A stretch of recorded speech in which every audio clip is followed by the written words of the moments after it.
report to this computer. There we go.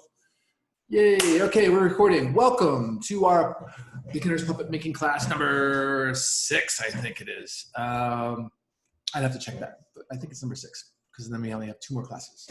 All right, what are we gonna do today? So what we're gonna do is we're gonna pick up where we left off last week with the shaving of the foam and the assembly of from the armature into the character. I already have some stuff prepared for that, so we're pretty good into that.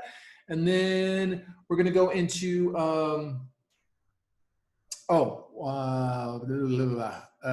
excuse me, bonded wire armature making. Make a bonded wire armature real quick because I haven't gone over that, and I'm pretty sure you guys want to know that. And then I'll do that really, really fast because we've done armatures before. It shouldn't be that hard to do. Pretty fast kind of build. I'm also going to do it in a way that's a little different than, how do I put it to you? It's a little different than what we did in the other stuff. So it's going to have pieces that can be inserted onto the feet, and then the hands can be tied on. It's a different method, but the same method. Anyway, I'm losing my mind right now, honestly. And then we're going to do, take one of these characters here, like this guy here, and then we're going to make a pattern, a clothing pattern. It's going to be a lot of information in this one class. So definitely stick around if you can. Let me first turn on my lights, and we'll get the computer going here.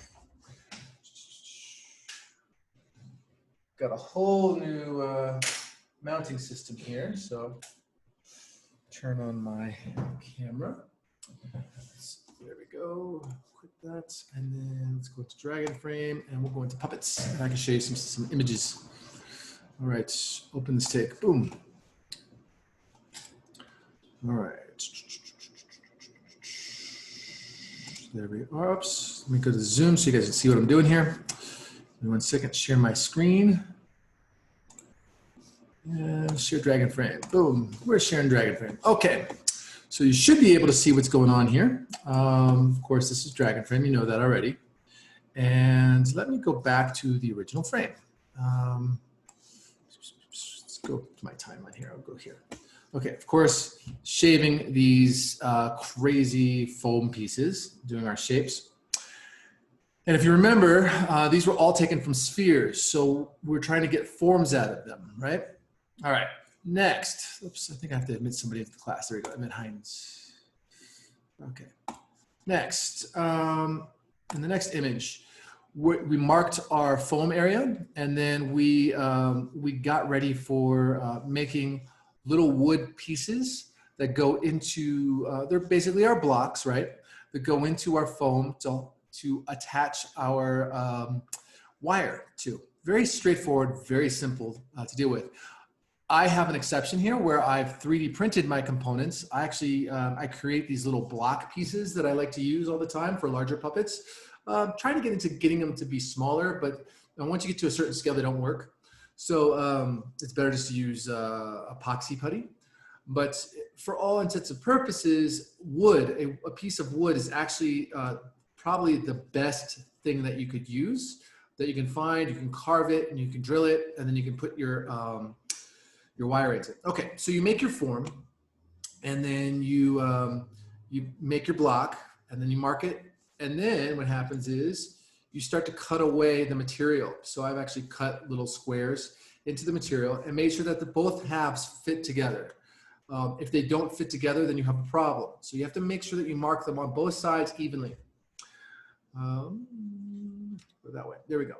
Now, the next step is to cut your wire to the scale and the size that you want it to be, okay? Clean up your workspace, of course, because all that foam that's in this prior shot, this stuff here will get on everything, including your photography lens.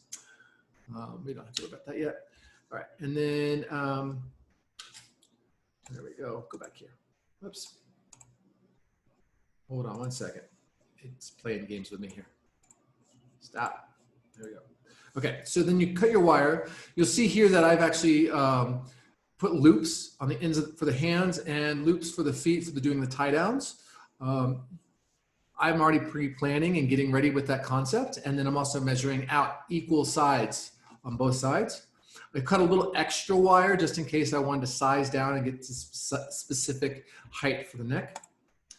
And then what happens is you check it out, you see if it works, and lay it out. Now you see that I don't have a wire going between these two blocks because the body, the foam itself is sturdy enough to hold the block together for me, to hold them in place. So I'm not really worried about that. I also don't have a bend in the waist, so I don't need wire really going here. But if I carved out this area, if I cut this area out and I attached a wire from this block to that block, then I would basically need to have this open and to allow for bending. And because I have two holes, I can actually put two in there, but you know, you get the point. All right, the next, let's see, I'm playing around here. I'm actually sanding.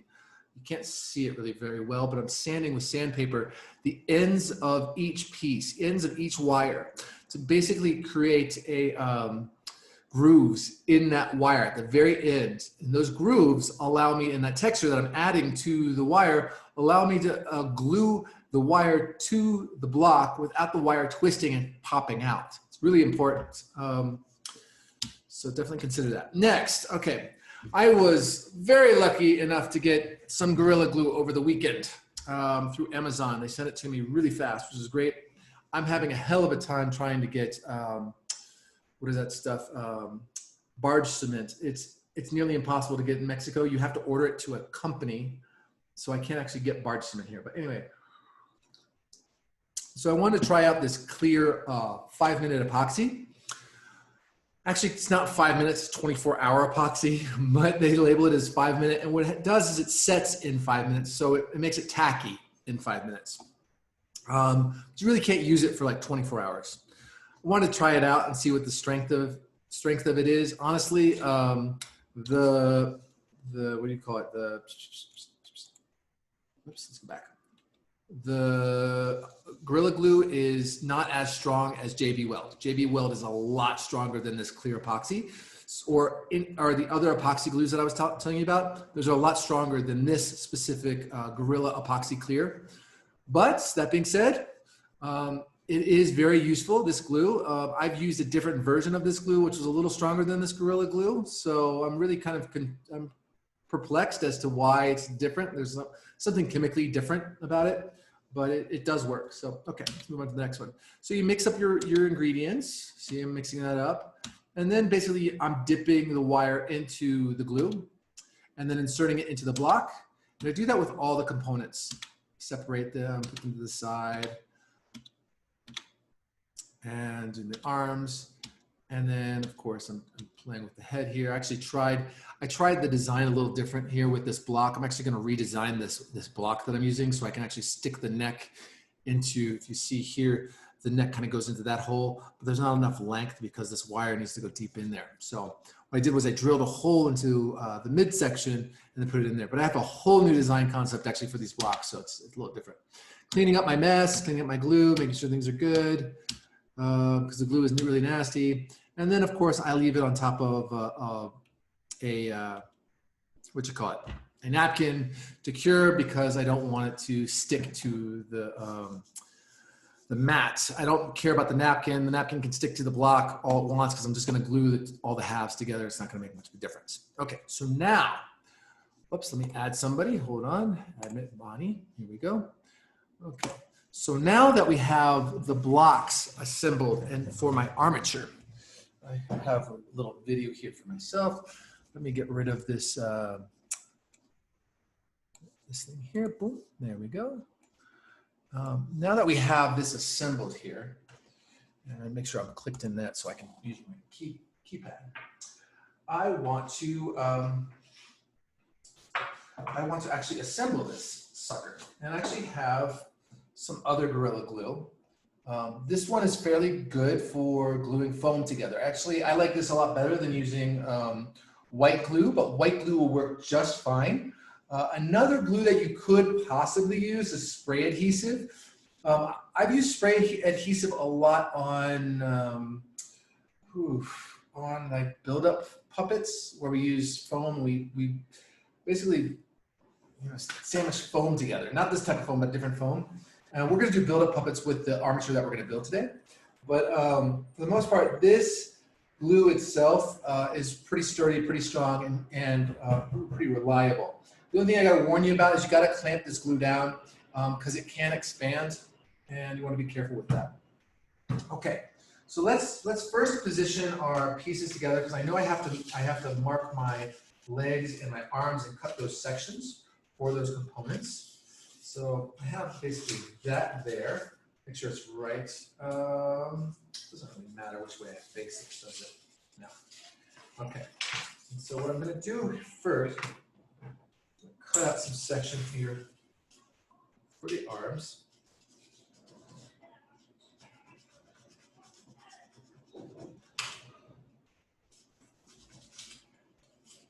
Okay, that's that one there.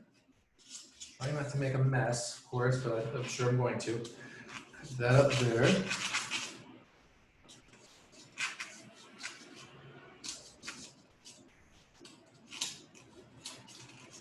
Okay. I know I have a neck piece that goes right down the middle.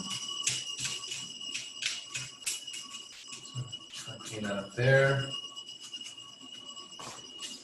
And then I can do the same on this side. And I believe it's pretty much the same spot. I mean, if not, it's whatever it is. But okay. Get that out of there. Whoops, maybe a little too much foam cuttage, but I'm not really worried. Cut this there and there. And pull out my foam. There. And we're going to do the same down here, but I have something unique. I want to get the legs to go this way in this angle so that they come out a little bit, not down straight down the middle, but come out to the sides a little bit of the hip. So I just put this way. There we go.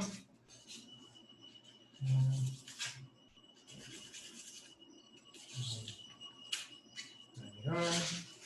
Let's check this out real quick. I'll just bend it like this, bend it like that. There we go. All right. And then, of course, this needs to have the other side glued on there. But I can get away with that, actually. Oops, I got it backwards. I got it upside down. Just like that. All right.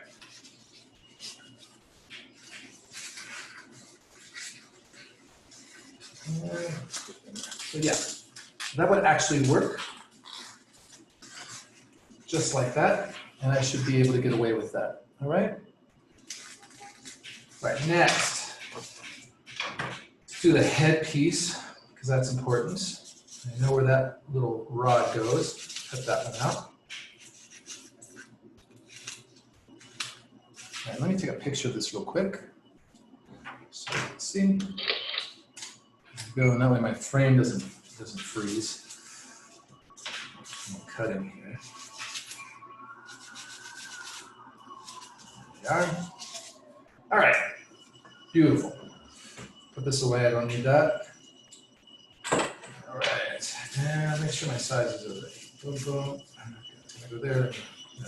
All right, next, I'm gonna clean this up really fast. Just stick this over to the side so it's out of the way. So we don't get foam everywhere.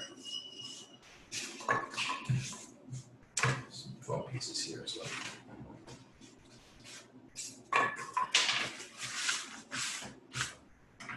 Okay. So that is my armature right there that I'm going to use. Lay out my pieces first. I'm going to cut this little booger open like that. Ooh, brand new bottle of Gorilla Glue.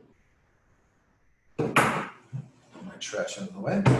And probably the first thing I want to do is I want to just glue some in here,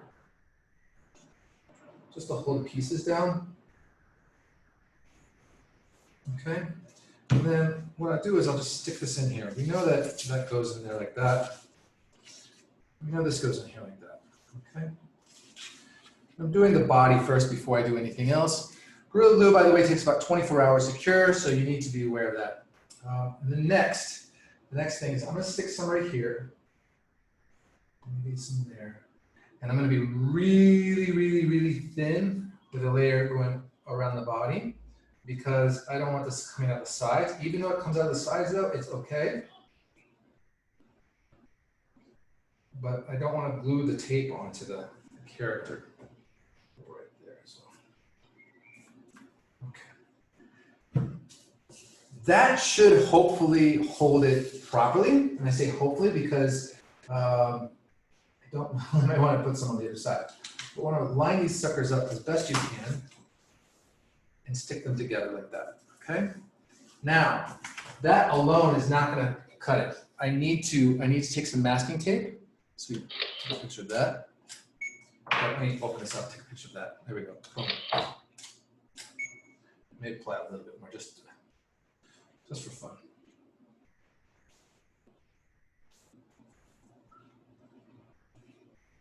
Okay.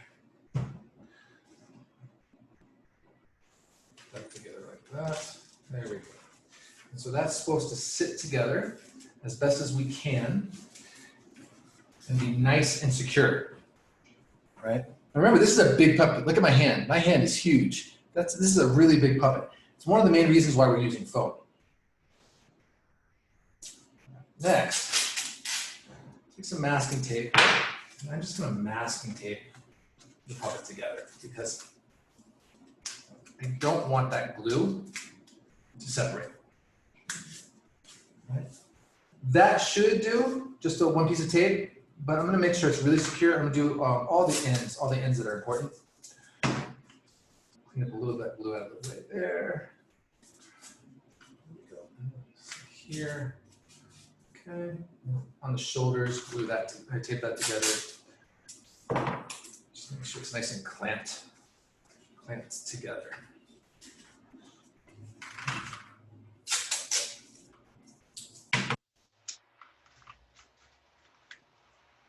Okay, photograph of that. There we go. Take a drink of my cafe, my coffee. All right, you guys can't see me. I'll turn my camera up that way so you guys can actually see me. All right, so now I'm going to put the head onto the body. And I do have a method to my madness as to where this head's gonna go. This is actually the front of the head, and this is the back of the head. Some might go, well, why don't you do the head like this? I don't want to do the head like this. I want to do it like that. So, all right, let's make sure it fits first. Okay. Straighten my neck out a little bit.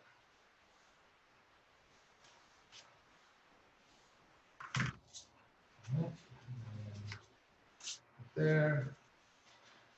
There. And that should be my head, right? It should actually fit like that. In fact, I have this backwards. This is the back, and we say that's the nahitas, or the butt. It's the butt back here. So I want to make sure the head is on appropriately. There we go. That should actually be the proper way. All right. So now what I'm going to do is put some glue on the interior here, put enough that will actually work, sticking it together. I got to put some here. I didn't do that on the other one, but you got to put them there. And then make sure you put enough in this area to hold it together. That should fit perfectly in there. Let's take a picture of that. In fact, I'll do a posing shot. Here you go. There we go. Beautiful. All right. And then now I'm going to glue that together with that. And we're going to tape it. Now, by the way, even though I have my form, I can actually keep sculpting on this form now that they're glued together. Once it's dry, I actually am giving myself the ability to manipulate and change this character. I gave myself enough material to do some changes. And one of those changes is going to be a jaw area, and maybe round off the top of the head here a little bit.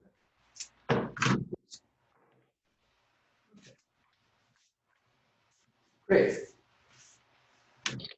So there you go. That is all assembled.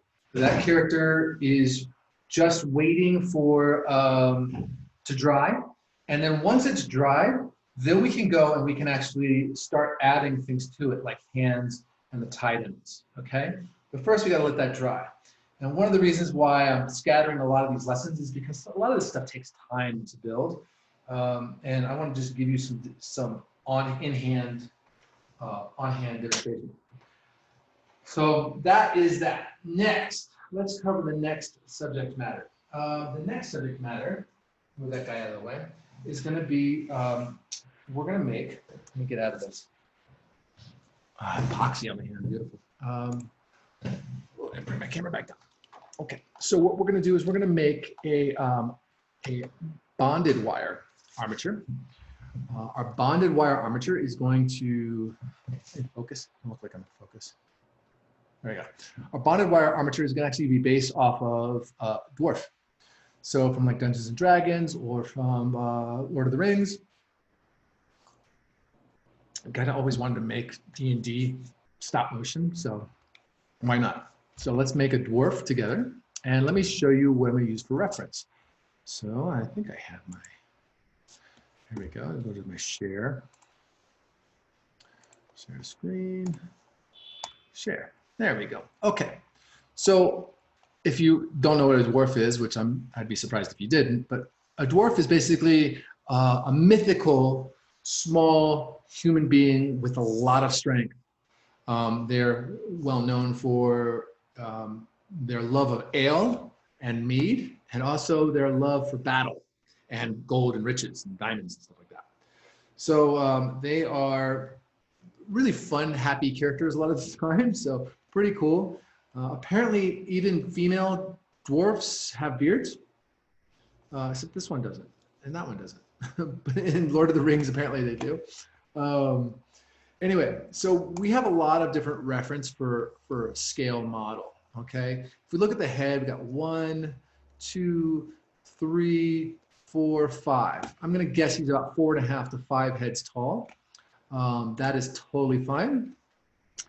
And to start with, I'm starting with some kind of reference. So this is good. I can use any of these kind of characters, all kind of around the same realm. A dwarf is a dwarf is a dwarf, basically throughout mythological worlds.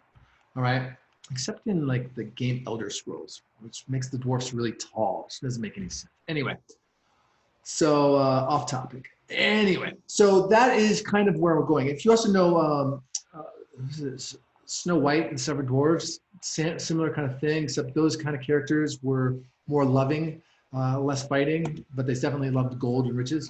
All right, so I'm gonna go more with like this kind of guy here. And what we're gonna do is we're gonna do a build-up puppet. The first thing that we're not gonna do all of this in this specific class. We'll probably take this initial build all the way to the end, to the very last class. So we actually have 2 more classes after this. But what will happen is I'm going to prep you for all that. So first things first, I'm going to make a, how do you say, a bonded wire armature. I'm going to make it pretty thick. It's not going to be like a 1/8 a wire. It's not going to be taking 2 1/16 and bringing them together. It's going to be actually maybe 3/16 bringing them together. Okay. And then make it pretty strong so it lasts. Part of that means that I'm not going to be doing our typical tie down. I'm actually going to be doing a foot that gets glued into a base. So like, let's say a wood base, a wood foot. Very unusual for some people, but in traditional stop motion, that's kind of what we would do. And then also, I'm not going to do the KNS tubing for the hands. I'm actually going to tie the hands on. They're going to get tied onto the character, at least in my initial thought here. And then the head, I'll probably do KNS for the head, tubing for the head, and then do a sculpt of some sort, but I may just do a foam sculpt where I sculpt snip foam or mattress foam and then apply liquid latex for the buildup. So that way we have like a buildup puppet in a different kind of way. All right, so enough of that. Let's stop that share and let's start with a different share. By the way, if anybody has any questions, please ask. Don't be afraid. All right, so let's go to my dragon frame again. Okay, 3, oops, come on. 3. All right, so let's get started. First things first, there are 2 wires. I'm gonna use this 1/16 and this really thin steel wire. So thin that you really can't even tell. I have to get it out of focus so you can actually see it, get in the light somehow. All right. I think I have one question. Let's see what's going on. Oh, okay. Let me just tell you real quick. This is a 1/8 wire for that puppet. This puppet scale is really, really big. I don't have my ruler in front of me. I have this, but it's not really going to give us much information. Let's see here. I think it's 32. It's 32 centimeters tall. It's really, really tall. It's a really tall puppet. And if you remember correctly, this is our prototype puppet where I demonstrated, where I'm basically testing out the design and the scale. And the reason that we want to go with a big puppet with foam like this foam is because of how light it is. So this foam will actually make the puppet really light. If I used a wood for this, the puppet will become heavy. If I use Sculpey for this, the puppet will become really heavy. So we want, with scale, any kind of puppet design, we want to have light puppets. Even small puppets should be somewhat light, except there's like this balance. Small puppets, sometimes you want to have a little bit of weight to them, so that way they feel like they're actually there. A very, very, very light puppet can actually cause a lot of problems when they're small, but when they're really big, a light puppet, a very light puppet in weight, that is really useful and will change everything when it comes to being an animator and animating, because this character I can actually I can do a lot more with in movement because there's more range. It's a bigger puppet. But that being said, I mean, it's more of like an Rankin Bass, Screen Novelties, Phantasma kind of style. So it's in that vein of fun and handmade. Let me actually make a new session here. Let's see. New take. There we go. All right, so we'll go here, different wires, okay? I have to vacuum the hell out of this because I see stuff all over there after class. All right, this foam, like I said, it's on everything, so you need to be just aware. All right, so we know we're going to make a dwarf, and bear with me for 1 second. Let me grab my my screwdriver.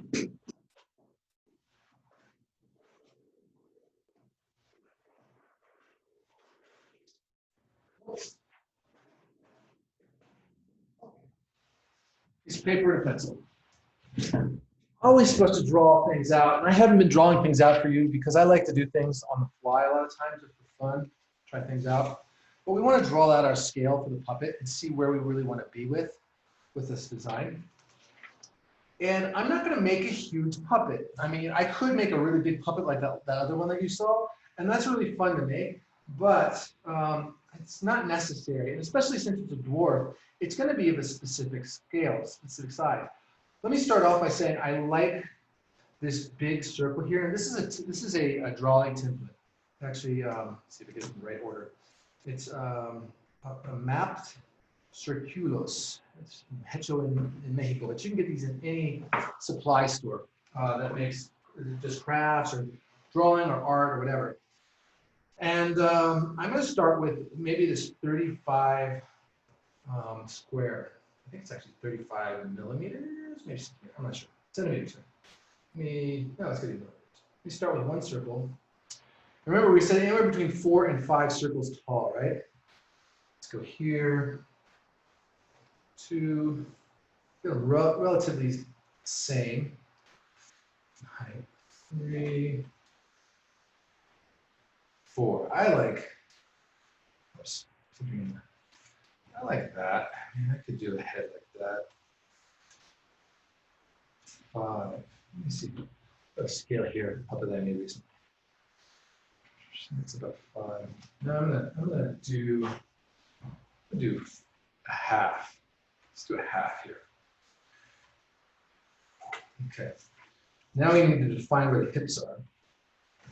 You probably can't see that.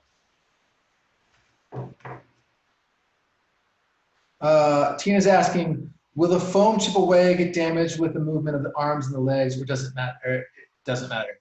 It honestly doesn't matter. You're going to cover it in cloth and fabric. That's going to protect it and hold it together, so you shouldn't have to worry about that. too much, unless you're, and also when you're animating, you never animate at the joint. I will probably never animate directly against the joint of the puppet or directly against the joint of this puppet, okay? This is the armature. So the bend won't actually happen directly against that, so it won't damage it. So you shouldn't have to worry about that. All right, let me get back to what I was doing. Woo, I'm gonna glue on my fingers. Yeah, it's expanding a little bit. All right, okay. And we want to define the neck. So the neck is kind of like here. And I may actually make the head a little bit bigger, this big here. We'll see. Shoulders are going to be like that, so I need to draw the circles to that. I think it's about that. Up there. Define the hips. Hips are going to be about that.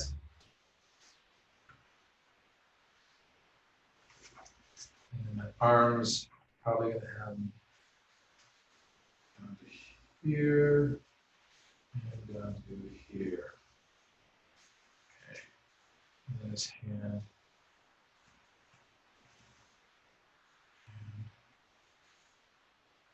I'm doing this really fast. Normally what I would do is I would draw this out a lot nicer than what you have here. But I want to make sure that I have time to actually demonstrate this technique to you. Okay.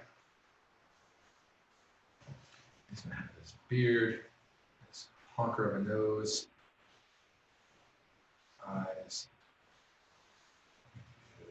Okay. That's pretty much my big fat dwarf. So what we're going to do. All right. So that will serve as my reference. My armature wire is literally just going to go across here and down. Actually, it's going to go down this way. Do the same thing that we did before, except we're going to do bonded wire. Down like that. And then there's a second piece here with a loop to start with. And then I may loop these, but they're not necessary to have the loop. Okay, hopefully you can see all that. Let me grab a Sharpie and actually mark it for you. So we have a loop here, goes down. This is going to go straight up to there, which then goes straight up here, and then goes, oops, and goes across and then down, and there may be a loop. Okay, so that should actually help you. This is basically a cutoff end at the bottom. Same thing here, so that. All right, so that is basically the armature that I'm going to build real quick. But to do that, we actually have to cut out our wire. So let me measure that out real quick. I want to loop. I'm still debating this loop here because it's not really necessary.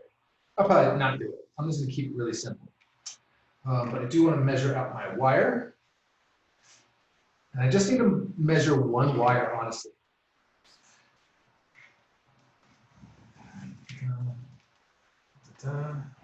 Okay, I'm going to add a little extra. There it is. Okay. And then what I do is I'm going to straighten this out. It's just going to get straightened out. And I'm going to need 6 pieces identical to this total. So this counts as 1.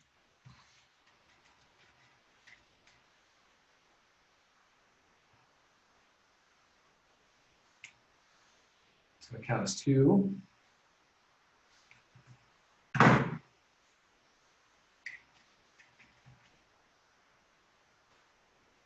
You can do as many bonded wire pieces as you want. I'm doing 3 for each side, but I've done them where they've had like 6 on each side. I mean, an insane amount of wire, but that was for a different type of scale, different type of puppet. I've also done bonded wire with just 2 pieces of wire. So it just depends on what you're after. But for me, let's see, it's 4. Make sure we keep it kind of in the same vein here.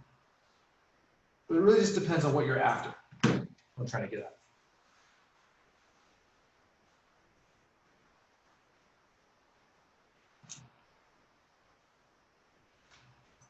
Yeah, I think that's 6. 1, 2, 3, 4, 5, 6. Okay, we'll keep them separated. I need to straighten these out as best I can. Little difficult because The spool does not allow for that. It's bound really tight, so it makes it a little bit more difficult. Okay, but that should work. All right, and then I get this one too. All right. All right, next. So this is something that is a little bit of a debate. Okay, I can do a number of different things here.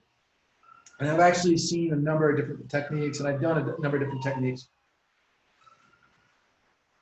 And what you can do is you can use a polyester or cotton thread and dip the thread in, or paint, bind these together and then paint this with Pros-Aide and then wrap the thread around. The other option is to use white glue and just rub it with white glue real quick and then wrap it really fast with a thread.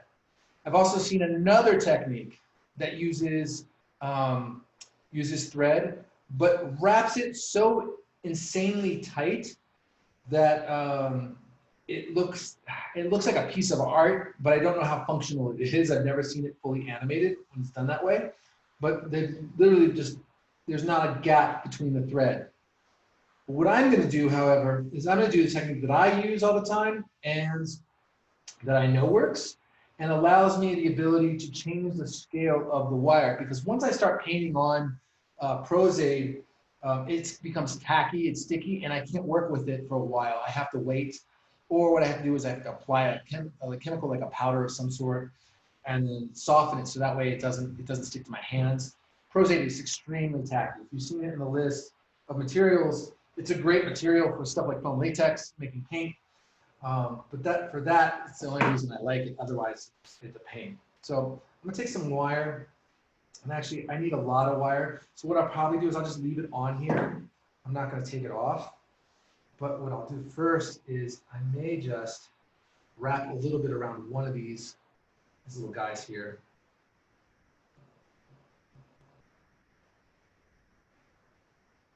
Okay, I'm just gonna wrap the wire slowly around this so I get enough and so it stays. It's not gonna slide off real easy.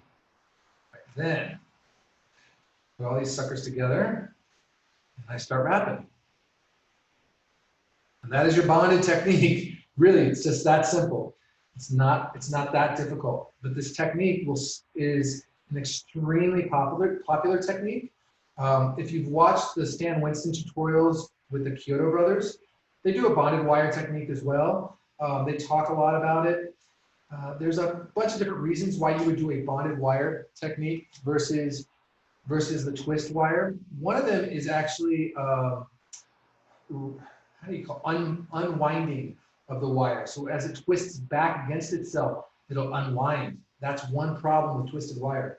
The other problem that people like to point out is that twisted wire technique also adds strain to the wires. So if you're bonding your wires together, you're bounding them together, there's no real heavy strain against it. Now, I got to the end here. I'm gonna wind it back just in case I need to, okay? And I can just twist this way. I can actually do that. Just turn it in my hand and work my way down. And I'm being as tight as I possibly can, just for my sanity.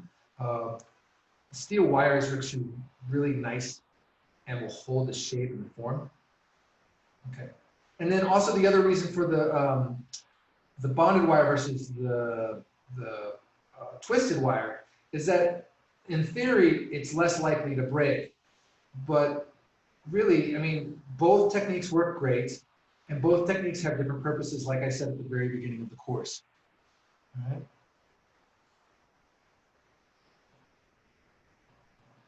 All right, now I'm at the end. I'm gonna just do this real quick. Twist enough of it together, and then I'll just snip off the ends, and I'll use some pliers here with tape on them, and I'll smush it down a little bit. So that way it doesn't stab me. That would suck, right? Okay. There we go. Bonded wire. That's the first bonded wire. You can see they're not going to fall apart. I can just do all that kind of stuff. All right, the next one. Similar technique. I'm going to just take a piece of wire, go to the end of it, somewhere at the end, and just twist wrap it around. It's actually really good to go over the piece that's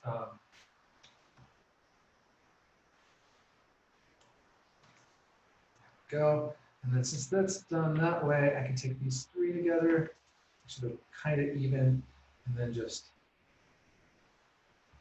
that, my wire back over here, work my way down.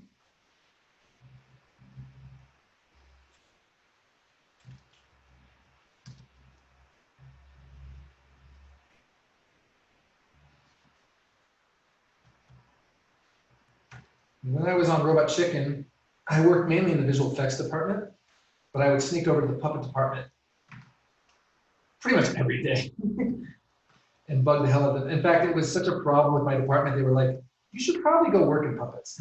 And I was like, "No, it's okay. I'm fine." Because I wanted to stay in love with making puppets. If I worked in the puppet making department, I probably would have fallen out of love with making puppets. But yeah. So there we go. But yeah, they would a lot of the times be twisting wire like this and then using a form. Actually, what they would use a form first and create the bends, and then they would bond the wire together. There's a bunch of different techniques. So for the standard puppet, for the standard scale, they need to have 100 different armatures, and they'd have a piece of wood with pegs on it, and they'd wrap the wire around the pegs. And it's an old technique that goes back to the old toy making industry, when they used to do the same form for wire and foam latex puppets back in the 1920s and 30s. Pretty crazy. All right, so done with that wire there. Now I could, and I'm just gonna point out to you, I could actually keep using wire instead of using propoxy, and I could just bond this all together. I'm not going to. I'm just going to be fine with that. And something else I need this bonded wire here. So let me do that real quick. But I've done it where I just use wire to make the armature. It works, but sometimes you end up with some problems, like it won't stay together properly. There we go. All right, and I'll just bond this together, but I'm not going to bond the whole thing together. I could actually just use this 1/8, probably get away with that fine. In fact, maybe that might be a little easier for when I'm doing the head, because I can just glue the canis tubing and not have to worry about that. Yeah, I'm going to stick this aside. I'll save this for something else. But I'll just use this 1/8, and it'll make my job a little easier and faster. So put that, make my little loop here. Ouch, scratch myself. Go, squeeze it together. There we go. All right. There we go. And then what I can do is I can tape this in the center, hold them together. I always like to tape stuff together because it makes it easier to work with. Oops. So just tape together. I haven't been doing photographs. I should be doing time lapses here. All right. So there we go. And then from there, I can do this, bend to my form, roughly. Okay. I like to bring the legs down like that, separate the hip a little bit. Since this is actually a dwarf, I might have to extend the hip a little bit more like that. All right, so there we go. Got those guys. And then this will go here. And then what I can do now is I can actually take the wire and wrap it around the peg here and the body. And then what I do is I can take my propoxy and I can bring it all together. And then I leave it and I let it sit, and we'll work on it in the next class. But let me just tie it together and get us going here. We don't need a lot of wire. Some close in here. And I'll stick a little bit through there, and we'll just go like that.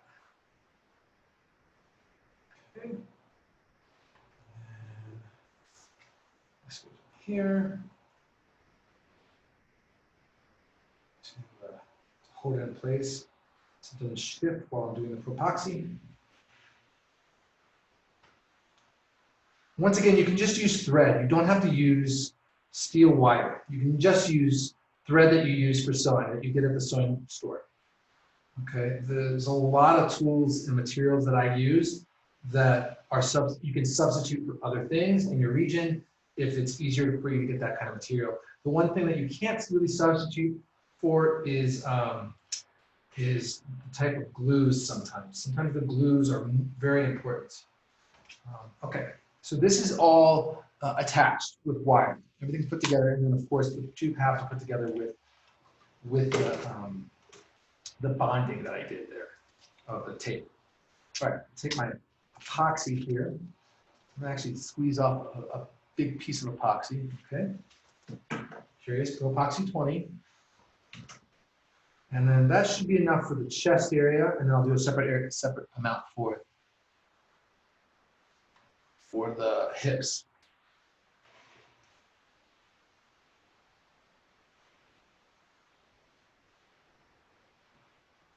Make this, turn it from black to gray.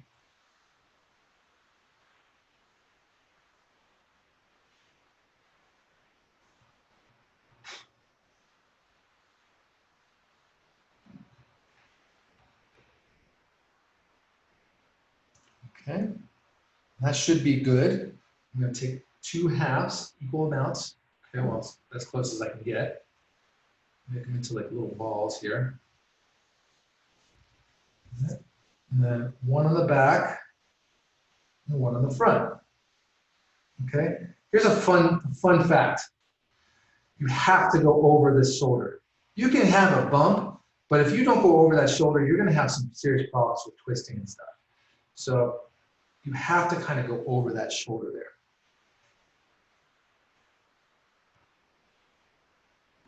Leave a little bit of the epoxy sticking out the bottom. I'm okay with that.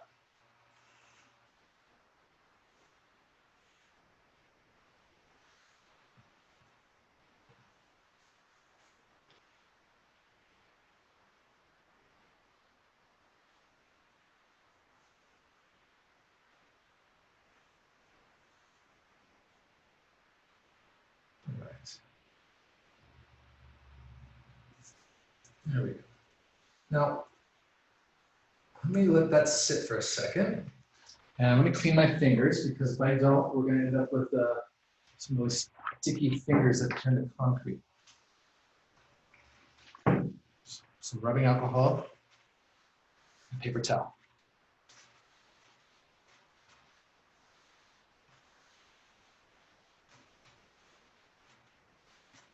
And just make sure your fingers are clean. I should be using gloves, but I don't want to. But you can always use gloves. You don't have to do your bare skin. In fact, I would highly suggest that you do use gloves, especially if you're chemical sensitive. I know a lot of people are chemical sensitive. Actually, some of my coworkers in the industry have severe allergies. I've known people with lupus that work in the industry. So you have to be really careful with chemicals around them. So just be aware. All right. Some coffee real quick. Let's let that sit for a minute. And then let me just show you some designs real quick. Skip out of, oh, where did my, there we go, stop sharing. We lost somebody, I met Daniel. There we go. Okay, so, oops. Okay, sorry, I don't know why it wouldn't let me minimize it, but back to me. All right, so we have started the first half of that. I'm gonna actually start talking to you about clothing while that cures. And then we'll go back, we'll do the hips of that one. And then next week, we're gonna do feet and hands. And we're actually gonna do a really crazy thing with buildups. So I just wanna show you or talk to you about some different things involving clothing and fabric while we wait for that. So let me share my screen again. We're gonna do that. Okay, and Daniel, if you missed the first half, because I saw you came in a little late, we're making a dwarf, or I'm making a dwarf, using the bonded technique for the wire. So when this recording goes up, you should just check it out to learn how to do the bonding technique for the armature. All right, let me skip out of this dwarf design because I don't need this. But we're going to talk about fabric, or it's not clothing patterns. And I'm also going to talk to you really quickly about, what do you call it? Doll clothing. So let's see, just maybe a question. Cool, you got it, buddy. All right, so first thing, clothing patterns are kind of universal. We need to like really break down what a pattern is, and how we break down a pattern is not that difficult. The difficulty is actually in the material. Sometimes the materials that we use don't allow us to build or make what we want because it's either too stiff or too springy. And in all honesty, we're going to have a whole discussion about this at the very last class, probably the biggest, deepest discussion we'll have about clothing, because that's part of the build-up process. Because we'll be finishing 3 puppets, maybe 4 total on that last day. So we have 2 more classes. All right. Let's get into here. Okay, this is, if you go to the store, you can find, or I say store, but the sewing store, you can find patterns. If you have a sewing store in your cities, town, country, wherever, chances are they have a whole section, a whole drawer filled with patterns. That's great, but the downside of this is that none of this will fit your puppets.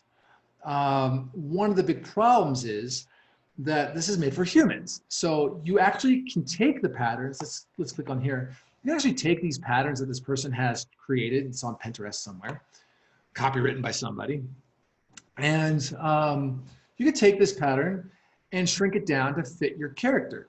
You can do that with all these patterns.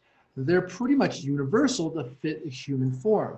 Recently, and I don't have the pictures of it, I actually have the patterns, but I don't have the pictures of it, but I recently did a puppet for Gunna, who is a rapper from Atlanta, for his Wunna album. And I had to actually make 2 custom stop motion puppet doll, ball socket armature puppet dolls. I did have the pictures. Unfortunately, that hard drive died, so I don't have them anymore. But that being said, I can tell you that I had to modify a standard design and make it so it allowed for 4 arms and 4 legs. It was extremely difficult. One of the most difficult sewing projects I've ever had to do. And I honestly am not a huge, I love sewing, but I don't like doing sewing. It's weird. I like to learn about it. I like to study it. But the physical application of actually needle and thread, it's only good for me when I have no distractions and I can turn the TV on or listen to the radio, but I can't have anybody else in the room. And when I was sewing these patterns, I have a 1-year-old son and a girlfriend, and they were constantly in the room with me while I was trying to work, and it made it really difficult to do the job. So, okay. So women's patterns versus men's patterns. Let's see, clothing patterns. Let's click on just modern. So there's a lot of different areas you can actually find different designs, baby dolls, blah, blah, blah, blah, blah. I want to point out that you can actually find vintage clothing patterns. Really cool. So you can actually go back all the way to like Victorian era. If I cowgirls right there, it's pretty cool. Old Halloween costumes. Let me go Victorian clothing patterns. Really cool stuff. I mean, it's really interesting to find this kind of information. I also have to point out that there's websites that have free patterns. So you can actually get quite a bit of information in regards to how to build and create something. It's really, really neat. It exists. So getting into clothing shouldn't be terribly hard for you. Shouldn't be too difficult to figure out. Don't worry, I am going to show you how to do a lot of that. Okay, and then Bonnie's asking about doll clothing versus making clothing. And yes, it is okay. I'm going to tell you though that doll clothing most of the time is crap unless you make it yourself. And let me just show you.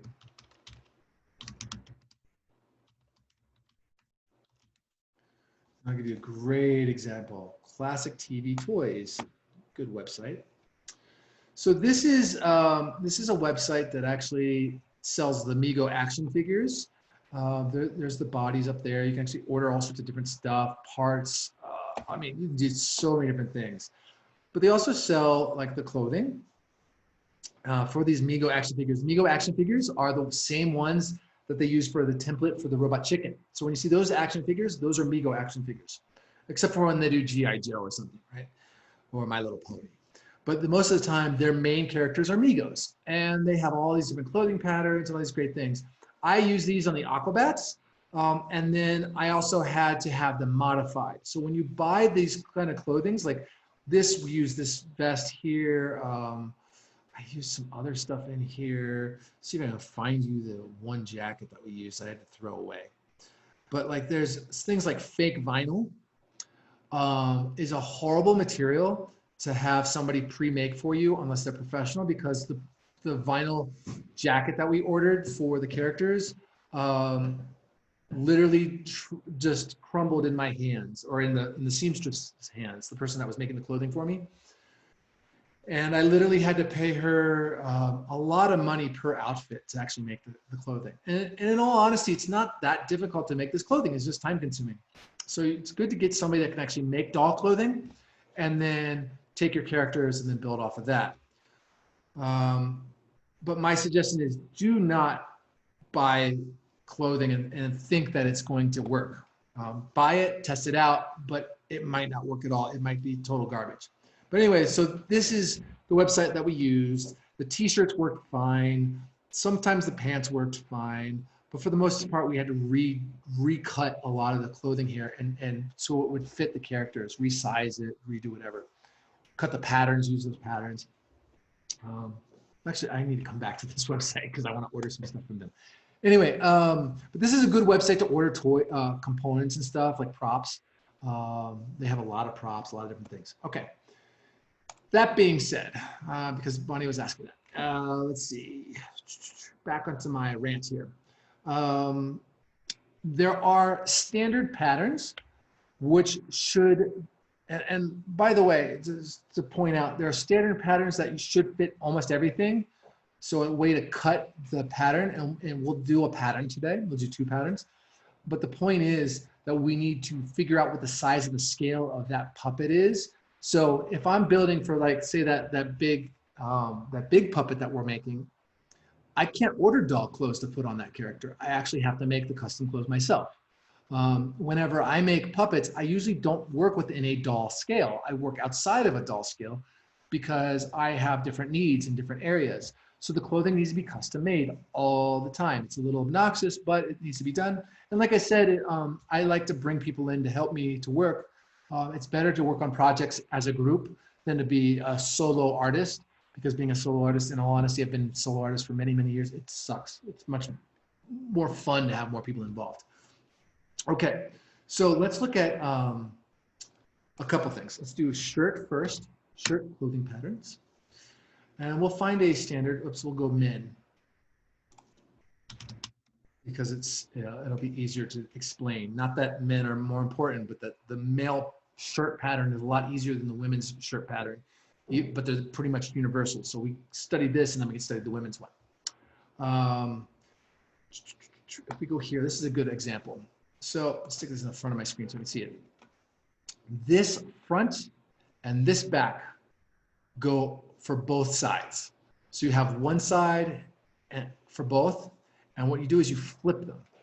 And then, of course, we have the sleeve, and then the back yoke, which is this area here. Hopefully you can see my little mouse, but it's the upper area for the shirt. You can use that. Not always necessary. There's cheats here as well. So this is one pattern to look at. I want to point something out to you, though. Notice how this sleeve is cut with this upper curve here. That curvature always goes to the top of the shoulder. And then this bottom part goes, this point goes to that point, and that point goes to that point. And which is interesting about the shirts is that there are different theories and different ways of approaching this. One is that you sew the sleeve, the length of the sleeve first, before you sew it onto the actual shirt. itself. Another is that you sew the shirt together fully, and then you sew on this pattern, and then you sew on the sleeve. So there's a couple different ways of attack that we deal with. The point is you need to go with whatever works for you. So you need to try a couple different techniques and see what works. If you're using a sewing machine, however, you're probably only going to be sewing the seam along the sides and the upper area, and maybe the collar with the sewing machine, and then down the sleeve itself. But you'll usually attach the sleeve to the actual body of the shirt by hand. It makes it a lot easier. All right, so that's one style of shirt. Let's go to another one here. Here's another style of shirt. In fact, let's click on this one. This is a little easier. This one doesn't have that yoke in the back. It actually attaches right at the shoulder. It's one straight length. This is perfectly fine. I've used it. It works great. It has a polo collar, which is weird, but you can do your own collars. Let's see. Let's find another pattern here. There we go. There's another pattern for a shirt, some sort. Here we go. There's a breakdown of how to break down a pattern for a shirt. And then, of course, how to measure the character or the person. We're not going to do this type of measuring today. We're going to do a different technique, a technique that's not even found on the internet from most of my knowledge. It's a technique that was told to me by a friend and I've used. And then in the next class, when we have the buildup of the character, we'll actually do a measurement versus this technique here. Let me show you. Okay, so that is that one. Let me do the next one. Actually, let me stop that share and let's go back to Dragonfirm real quick, and I'll apply the waist area. So hit 3. Oops, come on, software. There we are. So we're back here. All right, so now this is cured. Of course, the epoxy sticks to the paper, so be careful of that. Be aware of that. I'm gonna take some more epoxy and I'm gonna stick it down here to the hips. I think I'm gonna have it come out the side a little bit, not straight down. So probably what I'll do is I'll do this. Just take some epoxy here. This should be enough. Mix it up.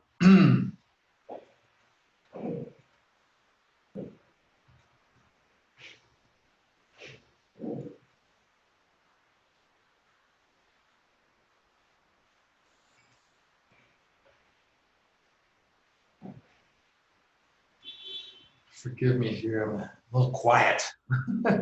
I'm thinking about patterns, actually, after I started talking to you about it. Next, we're going to look at a women's shirt, and then we're going to look at pants.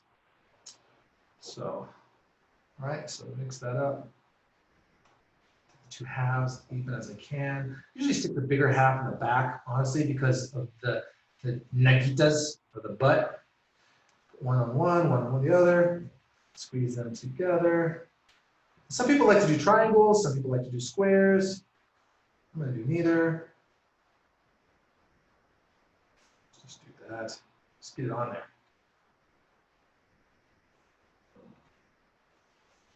And that should be enough for me. Okay.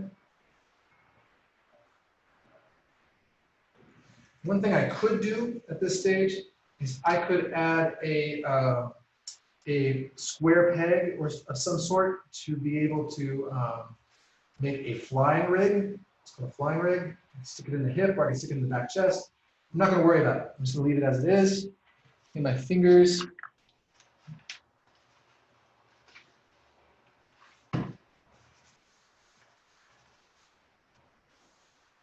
fact, let me just use some soap and water with this rubbing alcohol to make it look easier, faster. Okay, give me 1 second. Be right back.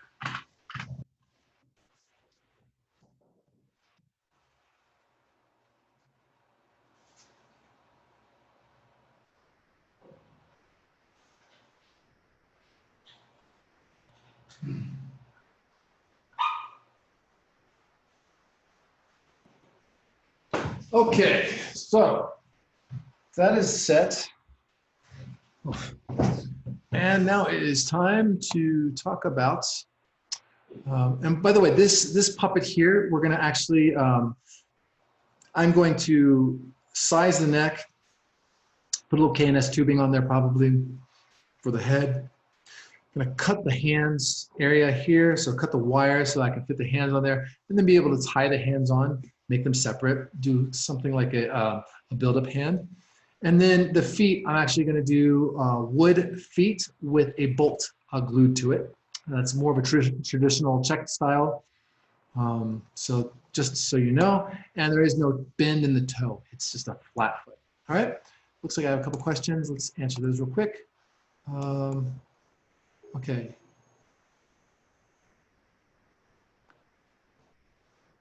Okay, Bonnie, I definitely will get into the pop conversation. So give me a second. So large KNS tubing goes in body for rig. Yes, absolutely. You would use a larger KNS tubing and use a smaller KNS tubing. And in all honesty, you can use any size KNS tubing that you want. Just make sure it's square, and you would just insert it into the hip or glue it onto the hip somehow. Attach it somehow. Usually what happens is we use a smaller one. Like, so if I show you real quick, I can actually do this really quick since we already have it. But I can take this big KNS tubing here, and I could actually stick it through here. Actually, I'll use a smaller one. Smaller one. Whoosh. And now I have a rig I can use. Do it on the other side too. But I can basically just insert the KNS tubing in here and let that cure. And that could serve as a rig attachment. Okay, I could just do that. Or if I really wanted to get really clever, I could just cut the KNS tubing and use it that way. Hold on, let me make sure I didn't plug up that KNS tubing too. I want to do that. I think I did. All right, so that should hopefully answer your question with that.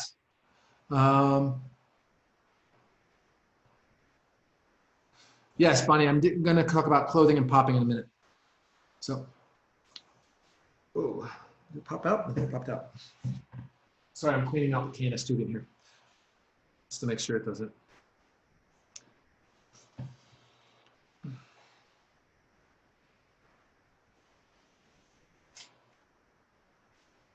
I have to stick a wire all the way through this sucker. Do what I want to do. It's okay, it's not important. Clean out later with the drill. All right, so that should cover that kind of setup for you. Stop that share there. Okay. Now, let's go back to clothing, and then I'm going to wrap a puppet and draw a pattern, and then cut at least one of those patterns for you, and then demonstrate to you basically why we're doing that in that specific way. And then what we do is we draw that pattern onto a piece of paper, and then we use that to draw onto the cloth. Cut it and then draw on the cloth. All right. So I'm gonna turn off Dragon Frame because I don't think we need it anymore. Let's see. So share with you guys here real quick, share my screen. Okay, so we started talking about the men's clothing. And there's a bunch of different shirt patterns. And what I want to get out to you is that you can start with what I'm going to show you how to build a pattern and then draw off of that. But what we need to do is we need to get our measurements. So we're going to talk about that in just a second. So this is the men's shirt. Let's go women's.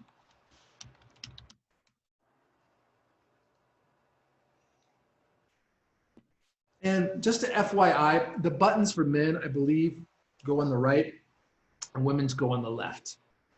And the buttonholes for men are on the left, and for women, it's on the right. Just a standard thing if you're gonna do buttons. Okay, and you'll see that women have a different type of taste or style in our modern culture, where the shirts, and you're maybe not gonna go with any of this stuff that I'm showing you here. There's thousands and thousands of different types of designs for women versus a couple thousand for men. So like hundreds of thousands for women, but maybe a couple thousand for men, in the sense of the pattern. But there is a standard pattern for men. With women, however, you're going to get into things like this, where a V-neck, and then the sleeve and the shirt. This all ends up being up to you on how you want to design things. You know, button-down shirts, these various kind of looks. And you'll get more and more complex into the kind of the design. You get into things like skirts, dresses, there we go. Some different kind of, similar to the men's where it has this area in the back, but it also has an overlay, like a top, I guess what we call this, not necessarily a shirt, it's a top, because it's kind of almost like a dress, but not a dress. So there's a lot of different things that we can get into with women versus men. Of course, you can break all the rules and you can just do a men's shirt for women, whatever. But the point becomes that you need to be able to figure out what kind of style you want. And so it's definitely important to research heavily before you even start sewing or start building anything. Always get your reference first. See if you can find some free patterns, see 20 free t-shirt patterns. That looks like a good website to go to. There's lots of PDF sewing. There's lots of different areas you can kind of search and look. Now let's look at men's pants clothing pattern. So that's shirts. I'm not going to get into making skirts with you. It's a whole other thing. It's we're going to try to keep this as simple as I can. But there's a whole thing with the circle and how you deal with the circle, large versus small, angles and stuff like that.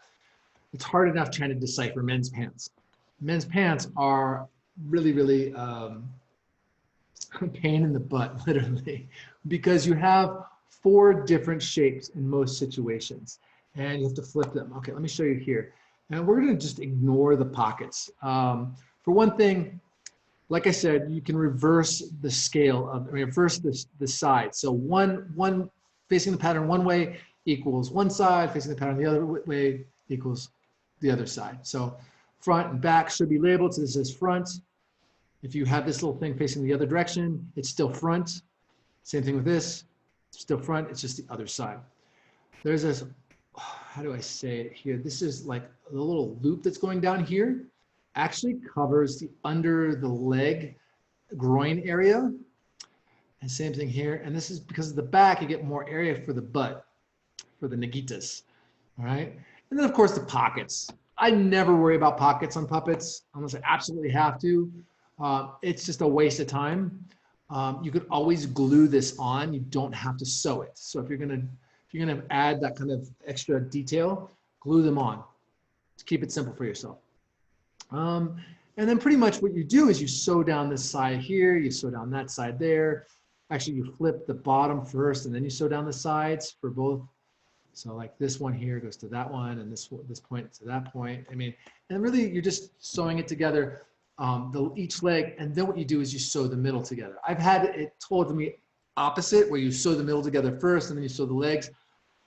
Doesn't work for me that way. I have to sew the exteriors first and then I can sew the interiors.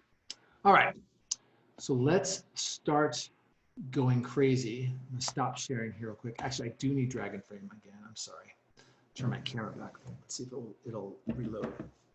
Puppets. You take. Okay. Yeah, there we go. Okay, let me get this guy off the stage. And there's a couple of things I need to talk to you about. This is a build-up puppet. This actually uses under wrap. Okay. Oops, wait a minute. Hold on. Let me share my screen. I can tell I'm not sharing right now. Share screen. There we go. Okay. So this is a build-up puppet that is basically that armature. It's the same kind of armature. You see? It's a twist. You know how we do the hands already, so we don't get into that. We're going to get into building up the puppets in a little bit. Next class probably will start that whole process because we'll be building up for the Viking, not the Viking. What do you say? The dwarf. But this is called under wrap, and it's sports under wrap. It's one of the hardest materials to get for stop motion in any country other than Europe, European countries, Canada, or United States. If you're in any other country, it's going to be extremely hard. Australia, you can get it probably too. But if you're in Central America or South America, Africa, maybe even Russia or India, a country in Asia, it's a really hard material to find. I have to order this actually. I tried to order it through Amazon. It was a disaster. I actually had to go through Mercado Libre, which is kind of like an eBay of Mexico. And I was able to get 2 rolls of it. It was fine. This brand is Kramer with a C, C-R-A-M-E-R. Anyway, it is a foam that you can use to with rubber cement, and you can take rubber cement and glue it on and wrap the character, and it allows you to basically bend the character and do all sorts of animation with it. It's nice and light, and it's a nice way of building up the character. For this character, he's pretty skinny, and I don't have to worry about him terribly too much. Except if I'm going to put clothing on him. And by the way, I have this huge roll. Let me show you real quick. I have this huge roll of plastic wrap. This is for wrapping furniture, but it's identical to the same plastic wrap that you use to wrap food. So you do not need this huge piece, just so you know. But that being said, I'm using this, and you can go to the grocery store and just get the one, and that should be fine. We're going to use this, and I prefer to use really big pieces of this masking tape, but I don't have the big wide masking tape anymore. We use it on my production, and I have to buy more. But we have the smaller version, and it should work fine. What I'm going to do is I'm going to design a shirt pattern, okay? And then you can use this same technique to design the pants, okay? But all we're gonna do right now is we're just gonna do the shirt, all right? So let me share my screen again, hold on. Okay, and I need my scissors, where are my scissors? There, right in front of me. Okay, so we need to take some plastic wrap here.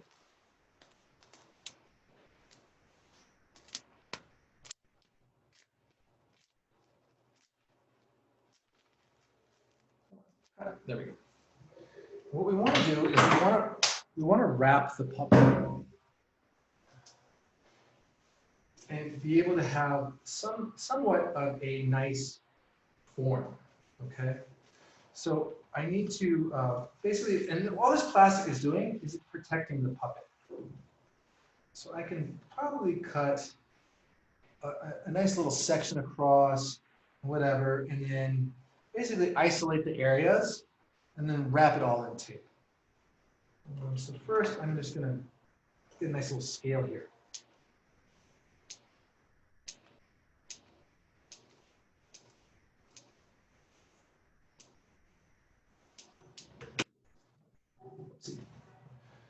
And I'm gonna wrap it.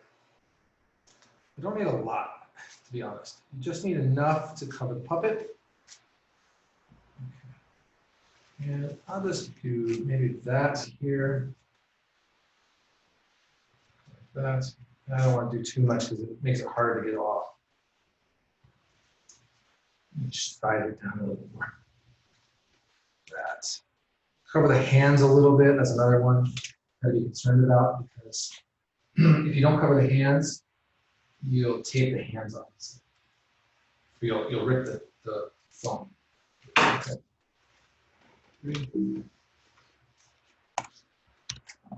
All right. So I'm going to just start to wrap this a little bit there, and a little bit there.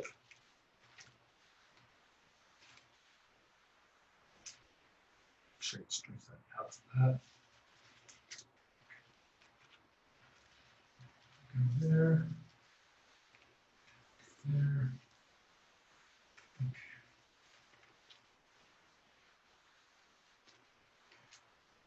And I can take this one here. I can just wrap that around there. Make sure I covered everything. I need to cover every single part, because if I don't, I'll end up taping the puppet. Don't want to do that.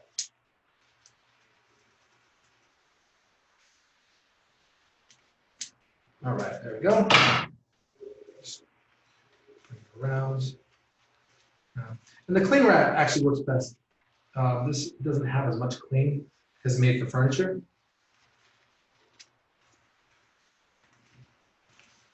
It should work.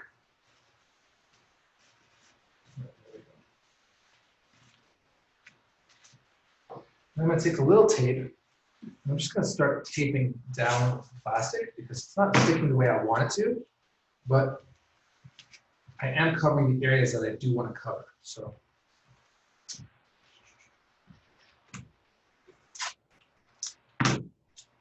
let's make sure it's down there. There we go.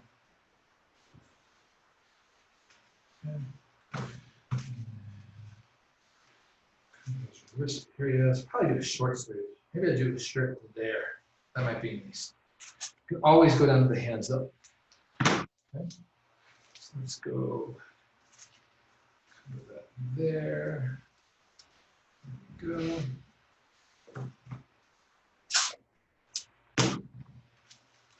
And just a word of advice, my friend likes to build up, who taught me this technique, she likes to build up the character a lot more than I'm building up the character before she tapes on, so she can get a wider, easier pattern to cut. I like to draw the pattern a little wider so I can make it loose. Just an FYI. Okay, so I have cling wrap all on this. I have plastic wrap all for the shirt area. Now, I'm going to cover all this area with plastic wrap, and then I'm going to use my Sharpie, and then I'm going to cut using cuticle scissors the whole form. Okay. So here.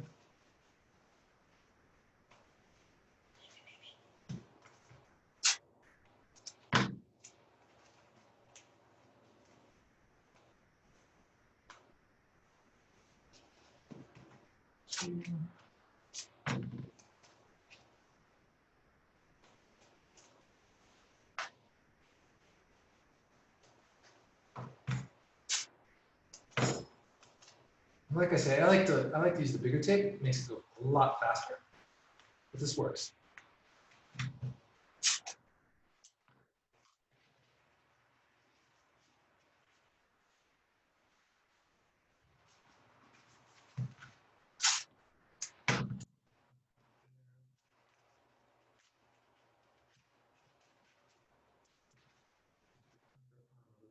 More tape. Whatever there's supposed to be a shirt. Okay, make sure I don't tape over that.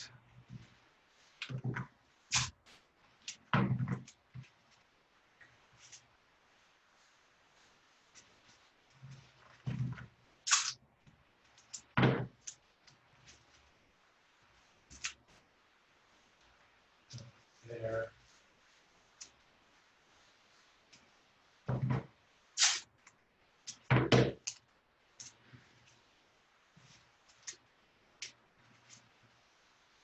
All right, I could get away with that now. All right, let me check the cross. There's a little piece there. You don't want to have any plastic show.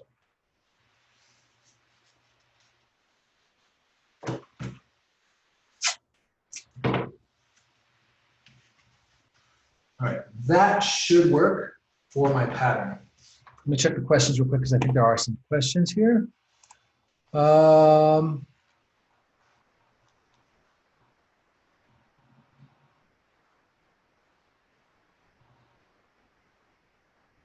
Okay, so Paul is asking, what is the base here? This is a foam. This is a reticulated foam. It's the same mattress foam as this foam. It's identical, except when they made this, they made it on a thin sheet using a chemical process and laying it out, and then they cut it and they rolled it and they cut it again. So the point is, this material, oops, hold on one second. This material and this material are identical. It's a foam. It's just this is in a roll and a roll, and it's called sports wrap or under wrap, and you can find a lot of different types under wrap. You don't have to use this. This is just an option. Okay, I don't want you to think, oh, I have to have this material. You do not have to have this material. You use lots of other materials, such as gauze. Regular gauze will actually work. People use paper towel and tissue to make puppets. So I don't want you to think that, you know, you just need this. it's all in reference to what you have available. This was done for a different class, so this buildup, and I will show you this buildup technique, but it's not necessary. Okay, you can use gauze, you know, but yes, it's sports underwrap. Okay. Now that we have our tape on here, I'm going to, you're welcome, by the way. I'm going to mark my pattern, all right? If I'm gonna do a t-shirt, I need to be concerned about how that pattern lays out. So just looking at my own t-shirt right now, I don't have any seams down the middle, down the sides, down the back. It's all just one big loop of fabric. In fact, I don't even know how they make damn things. I guess they weave it in a tube. But shirts, standard shirts, usually have a line that goes down the side, like this, okay? And then the other thing is, you gotta have it on the other side as well, right? You don't have one going down the back. Sometimes you have one going in the front, okay? I'm not gonna do that. I'm just gonna make a t-shirt type of style. The other thing is, the line that comes up, there is no line that goes down the sleeve of a shirt. It usually goes on the bottom. So we're gonna do this. Draw a line at the bottom. There, okay.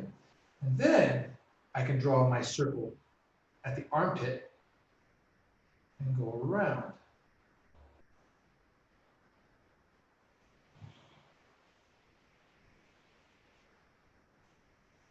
Same thing on the other side.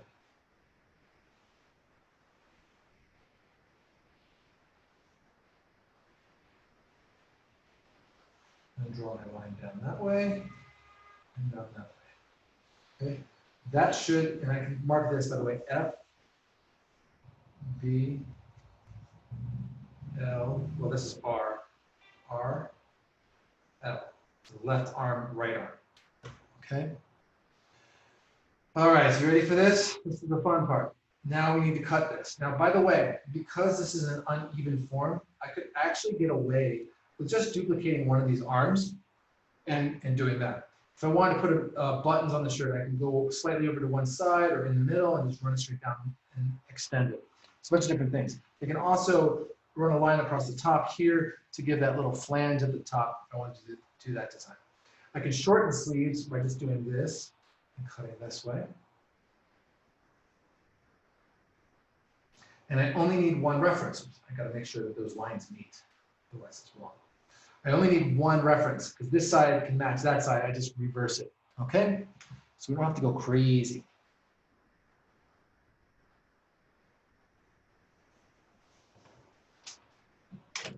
Let's see. Okay, ready? Here we go. So because we have the plastic wrap underneath, it's protecting the puppet itself. And I can use these little cuticle scissors. You can get this at your beauty store if you need to. And I'm just going to try to cut without cutting the foam. It's the big part. And just kind of cut and peel, cut and peel, cut and peel.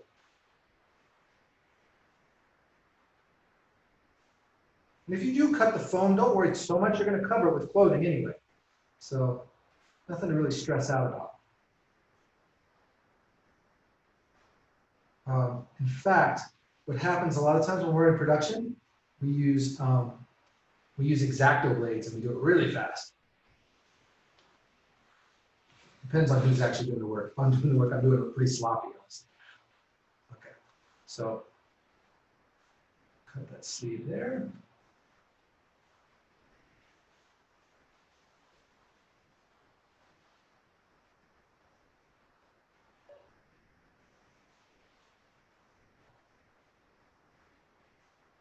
Trying to do this in front of the camera is a little more difficult than doing it while I'm sitting down. Okay. There's that one.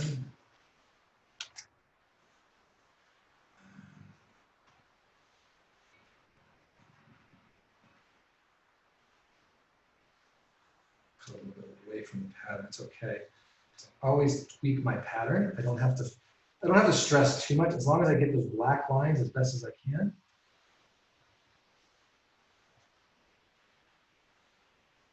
Okay, got that. And now let's put on the sleeve. Good.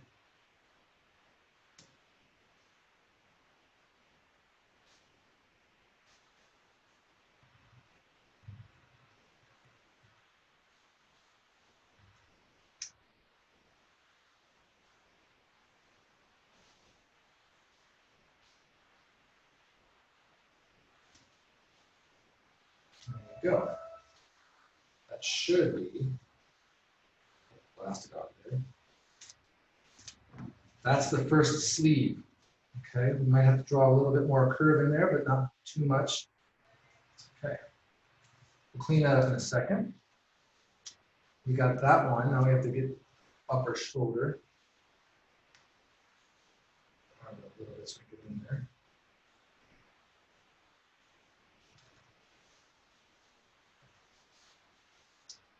Okay.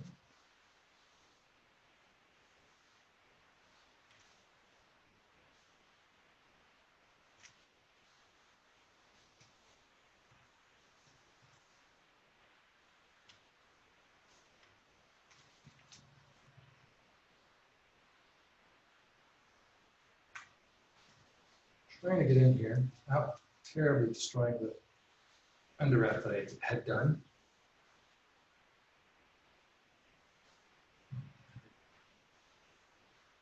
A little more difficult. There we go.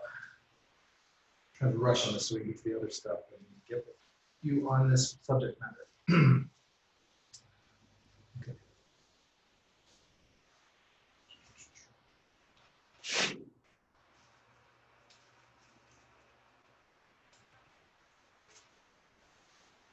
Right, there is the back. Cut that off there. There is the back. Clean that up in a minute.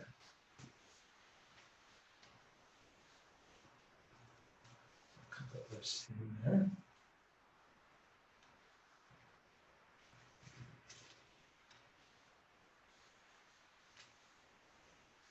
There we go. There's the front. And we'll do this real quickly. Get in there. A little bit in there.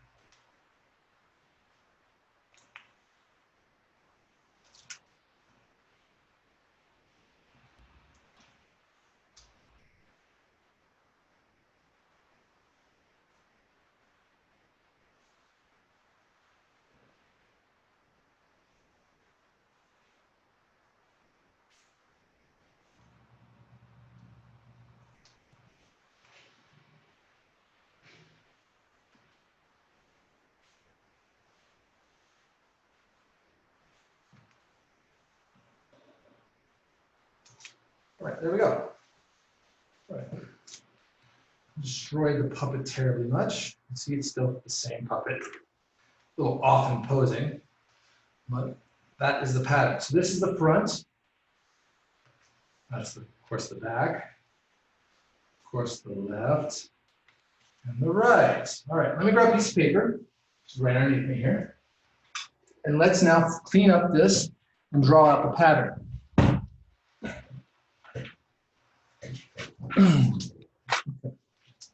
Just got a piece of paper here for you. First things first, I need to kind of clean up, get rid of any excess here of the plastic. Plastic is not important, it's just to protect the puppet itself. Now it's served its purpose, and I can throw away most of it.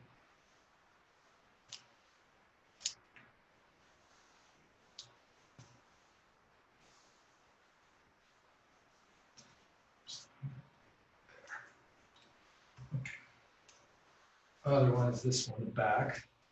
Now what we'll do is we'll just draw out the pattern, roughly, and then we'll clean up that pattern. What that will allow us is to decide on our scale for that pattern. But it will at least give us a reference. Oops, I think ooh, that was close. Okay, I think that's good enough for fun. Plastic there. Right. So this is the front. Let's draw that out with pencil first. All right. See if it comes down here and it goes that way, and it comes down this way. Same thing on the other side. So, oops, 3. This way, up, goes across and then down. And this, of course, goes across like that. So that is roughly the pattern. Now, if you notice, there's something wrong with the curvature. This curvature actually needs to go like this, right? There's no neckline here. The neckline needs to go like that, okay? And we can just kind of fill that in, and then we got it, okay? Guess what? That is the pattern. Now, we want to mark an F on that, by the way, so we know what it is. The back one, it looks like a little mess to me right now, but we can do that this way. I know this goes this way. Cut across, down, around, over, right? And then, of course, the little neckline. We can size up that neckline in a little bit. But once again, you need to kind of give it a little arc, a little bit more love than what the pattern did. Okay? And this is going to be the back. All right? So that's the back. Well, look at, I think I can bring that down like that. Now, here's the fun part. You can't just sew this here and this here. You know, it's just not going to work the way that you think it is. Because, for instance, if you do that, it's going to be so tight to the character that you won't be able to get it on. In fact, you'll have to sew it onto the character, and it's really, really hard to do that. It's best to actually have the character's seams loose, so you can actually pull it over top of the character itself.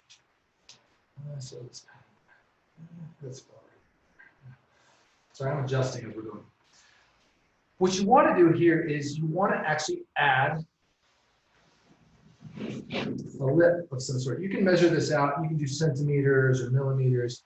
But what happens is you add this little lip here, and this will allow you to adjust where you're going to sew that pattern. I'll draw this in marker in a second to show you what I mean.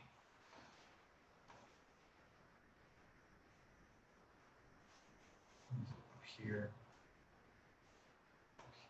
Have you ever seen those paper dolls? It's kind of similar to paper dolls where you fold the paper over the other paper and it's kind of, they're flat. You used to get them in cereal boxes sometimes. So I can go over a sleeve real quick. Pretty much it's the same thing with that. So let me cut this real quick.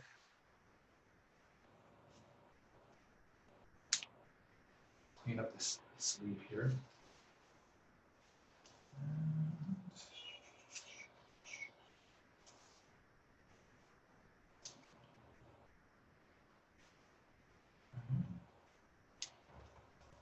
All right. Draw that out for you.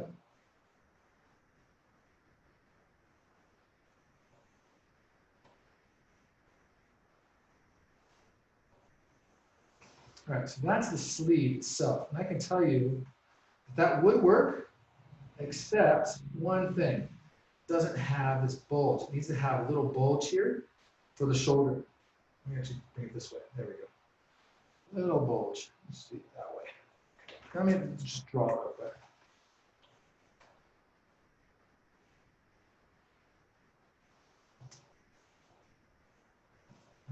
This guy here.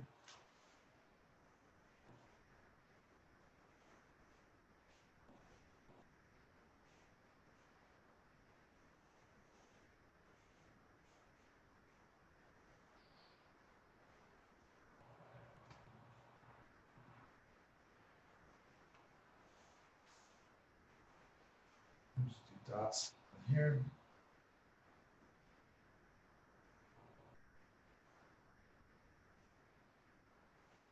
Okay, and then I'm going to extend this a little bit more, just because you always need a little extra fabric to work with.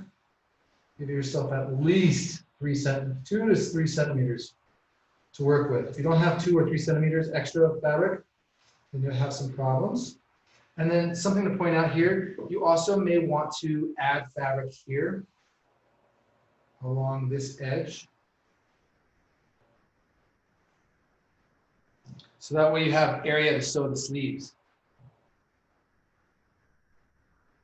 Always need a little bit of extra area. And so this will need some extra area here and there. Of course, this is that sleeve there, so you got to do that kind of nonsense. And that way you can sew along this line and have a little bit extra flashing.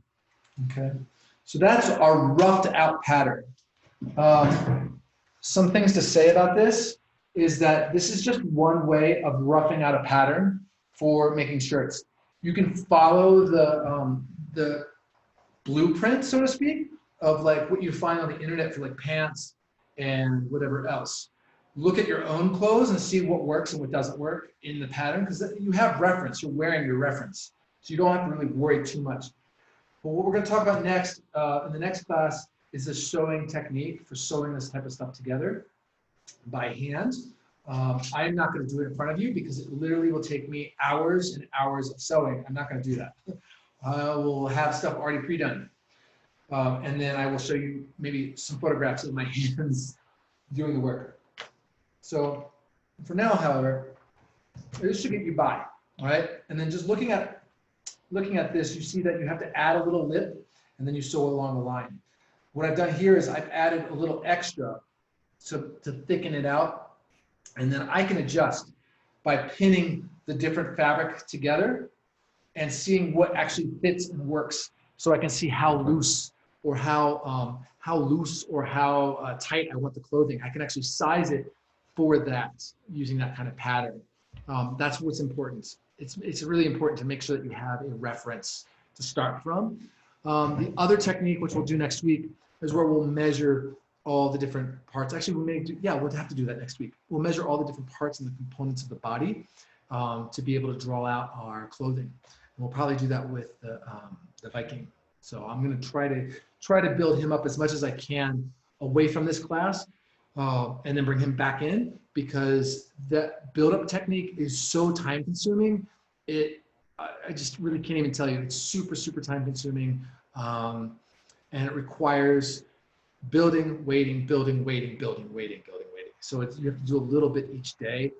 Some people say it's the easiest technique. I find it not so much. I find it more of a pain. There's other techniques that are a lot easier.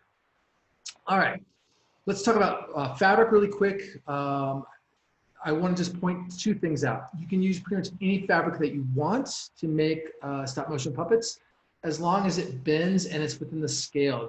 The fabric pattern is within the scale. T-shirt material is amazingly good for making t-shirts and for making jeans for puppets. You can actually use t-shirt material pretty much to make any kind of clothing for puppet. It's called 4-way stretch cotton or 2-way stretch cotton. Should work. But I've used polyester, stretch vinyl, all sorts of different other materials. Sewing by hand is probably your best bet. And then if you really want to get into machine sewing, we'll talk about that maybe next week. But there's a whole process, there's a whole kind of concept you have to get into.